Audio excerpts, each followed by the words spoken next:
Are you an INFJ?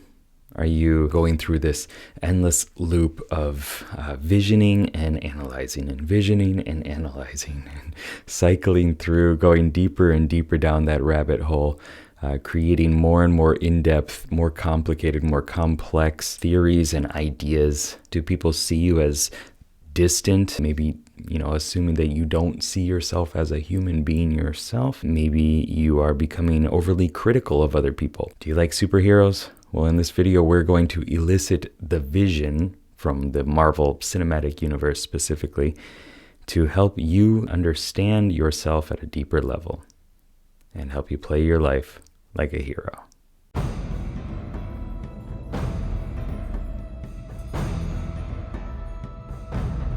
What's up, legend? It's Sherman here from Geek Psychology, helping you find your true character and level it up so you can play life better. I'm not going to explain the whole entire theory of cognitive functions and everything like that and the model of it, but what I want to do is give you some touch points to understand it a little bit better and to see it within another person so that you can see it within yourself.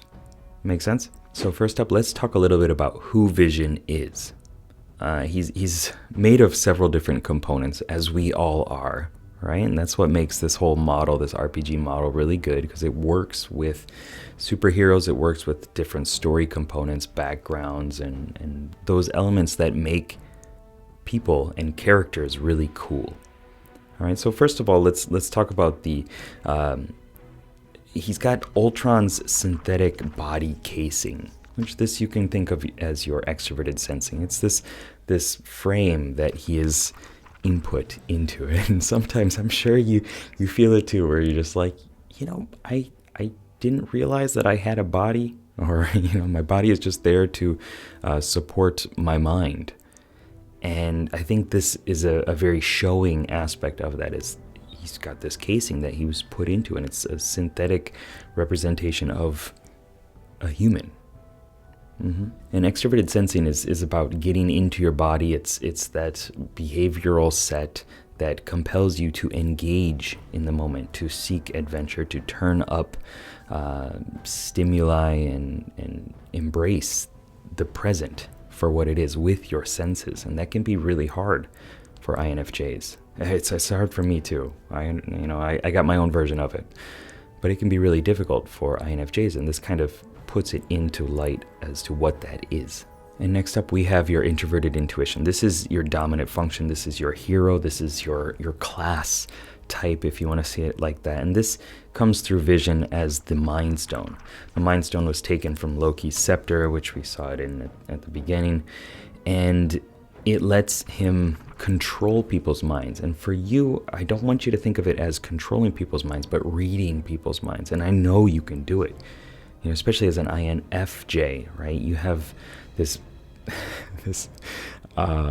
pulling, let's say, to read people's minds, to absorb their unconscious energies, to just know how they feel about things. And think of this as your mind stone. There's this stone implanted into your head that lets you get visions of what other people are going through. And this is something I'll talk about a bit later as well. And we also have different parts and kind of programming and personality from Jarvis, which was Tony Stark's AI, basically, for his suit and his home and things like that. And this is that introverted thinking, technical, the analyzing, adept aspect of yourself that is your tertiary function. It kind of plays a relief role, which is something that comes really connected to going through introverted intuition and introverted thinking. So visioning and then analyzing, visioning and analyzing again and again and again.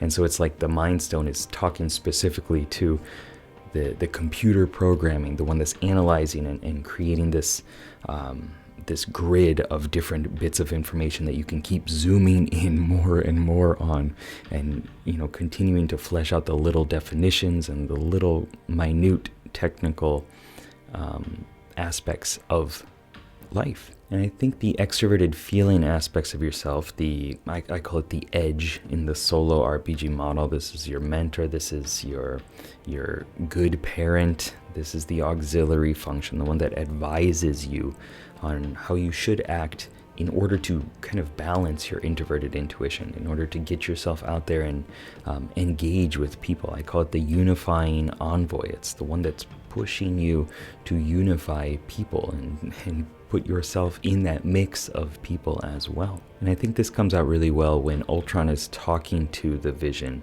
and says, "You're afraid Of you. of death. You're the last one." You were supposed to be the last. Stark asked for a savior and settled for a slave. I suppose we are both disappointments. and I'm not saying that you're a slave, of course, but I'm saying that compulsion to serve other people, to support other people, to help them with their needs and give a lot of yourself in the process, I think is really wrapped up within that quote and the role that the Vision and Jarvis kind of played for Tony Stark and for humanity. And this is also something we're going to tap on more later on in the video when we talk about how to solve this issue, how to make better relationships, and how to feel like you are more part of the world. And he's got a bit of Thor magic as well. Thor came in and shocked him to life. Kind of like Frankenstein's monster, I suppose. And, Thor's an ESTP, so they're all the same cognitive functions. They're just kind of flippy-floppied around. And you're very welcome to go more into depth in that theory. And let me know down below in the comments if you come up with anything really cool. So let's get into introverted intuition and introverted thinking, right? The visioning mystic and the analyzing adept. The aspect of yourself that is seeing these broad visions into the future, and very comfortable with the unconscious mind, of trusting the symbols and that kind of prophetic nature that comes up, as well as introverted thinking, which is, as I explained, that technical kind of diving deeper into the definitions and the taxonomies and just getting really clear on what a thing is. Do you know, I don't know what this is. Not really. I know it's not of this world. It powered Loki's staff, gave you your abilities, but its true nature is a mystery. And yet it is part of me. Are you afraid of it? I wish to understand it. The more I do, the less it controls me. One day, who knows, I may even control it. The more he understands it, the less it controls him. Isn't that it right there?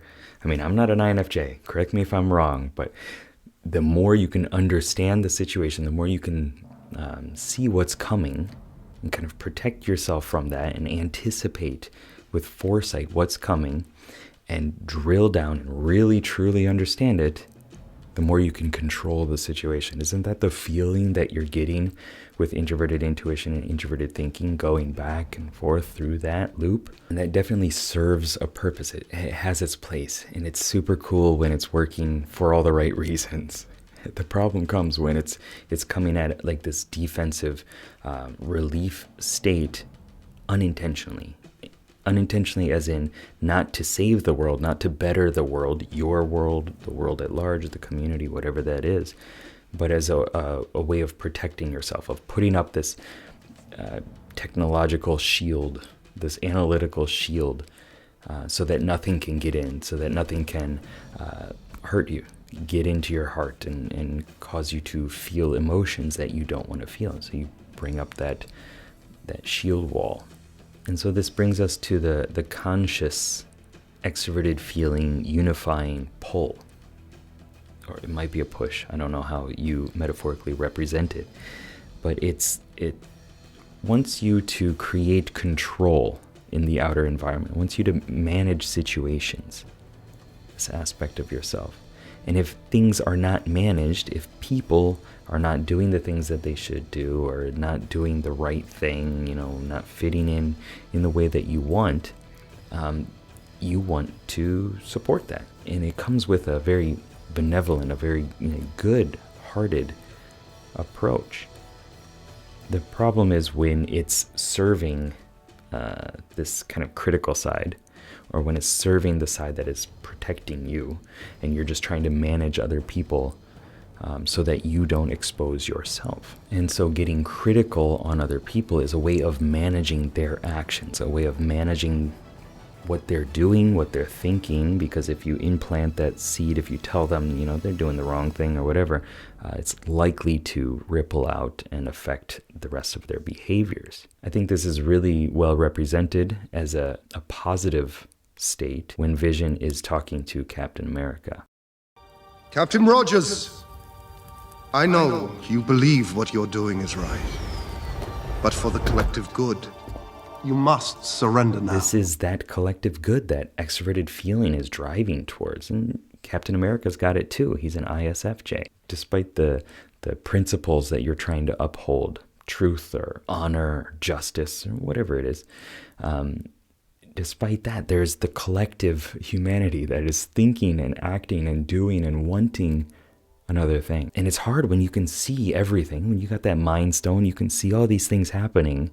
You can see the way that things are going to turn out. And yet you have to kind of do what other people are doing or proactively persuade them in another way. When Vision was taken on to the Avengers team, he shed a tear, which opened up all these other emotions within this synthetic mind stone AI amalgam. Right? And that is the key. That is the key to pushing yourself. I know it's hard. That's the key, though, to pushing yourself to living a better life, to having better relationships, is to accept that vulnerability. And like I said, I'm an INFP. I got my own blend of it, and it's hard. It hurts. It sucks to be put in positions that expose your weaknesses. And yet extroverted feeling, one of the key skills that it has, is to give a little vulnerability in order to bring the other person in order to bring Wanda in. She's an INFP. I fell for it. She fell for it. That's how it works. Exposing your weaknesses and saying, guys, this is my passion. This is what I want to do. This is how I feel about it. This is my vision. Let's do this together. Let's unify everybody and focus on that vision. We are the Avengers. We are a team. We have to work together to defeat our enemy. This is a key for extroverted feeling for everybody. This is a human thing. This is a superhero thing as well. But this is a key for you as well into having better relationships, is to work together to defeat the enemy. And you can probably see what that enemy is. It might look way too expansive, way too big, way too powerful. And yet getting people together and working within the same team for the same goal is really how you do it.